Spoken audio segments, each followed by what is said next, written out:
అవును మేడం. నేను సిద్దిపేటకి ఇప్పుడు ఫస్ట్ టైం బస్లో వచ్చిన.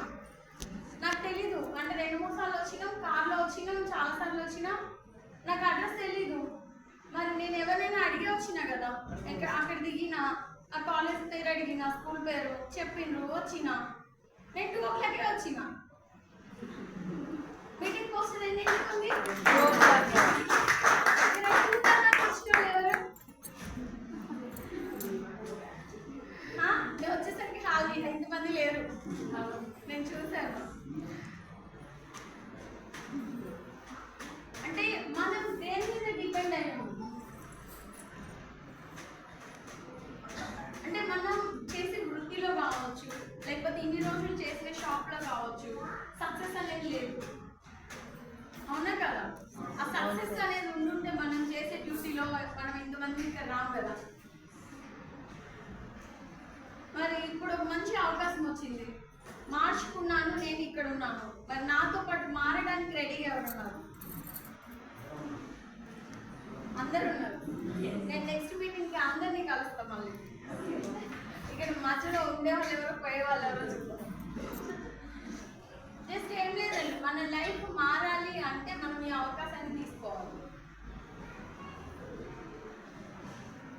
మారాలి అంటే అవకాశాన్ని తీసుకోవాలి. అవకాశాన్ని తీసుకోవాలి అంటే ఎవరిని అడగాలి? ఇక్కడ మిమ్మల్ని ఎవరినైతే తీసుకొచ్చారో వాళ్ళని అప్లైన్ అంటారు.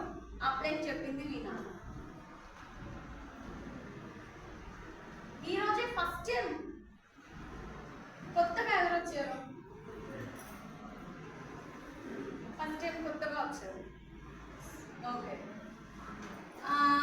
మేమైతే ప్రజెంట్ 2 lakhs ఇన్కమ్ తీసుకుంటున్నాం ఎవ్రీ మంత్.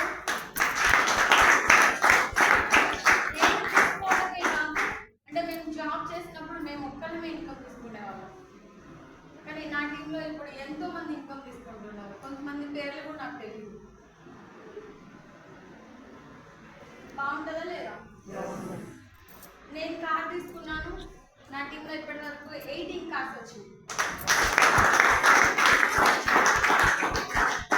మేము తీసుకున్నాము, అప్పుడు దాని వాల్యూ 11 lakhs 12 lakhs అంతే, కానీ నా టీంలో అంతకన్నా ఎక్కువ కొన్నారు. 25 లక్షలు పెట్టి కూడా కార్ కొన్నారు.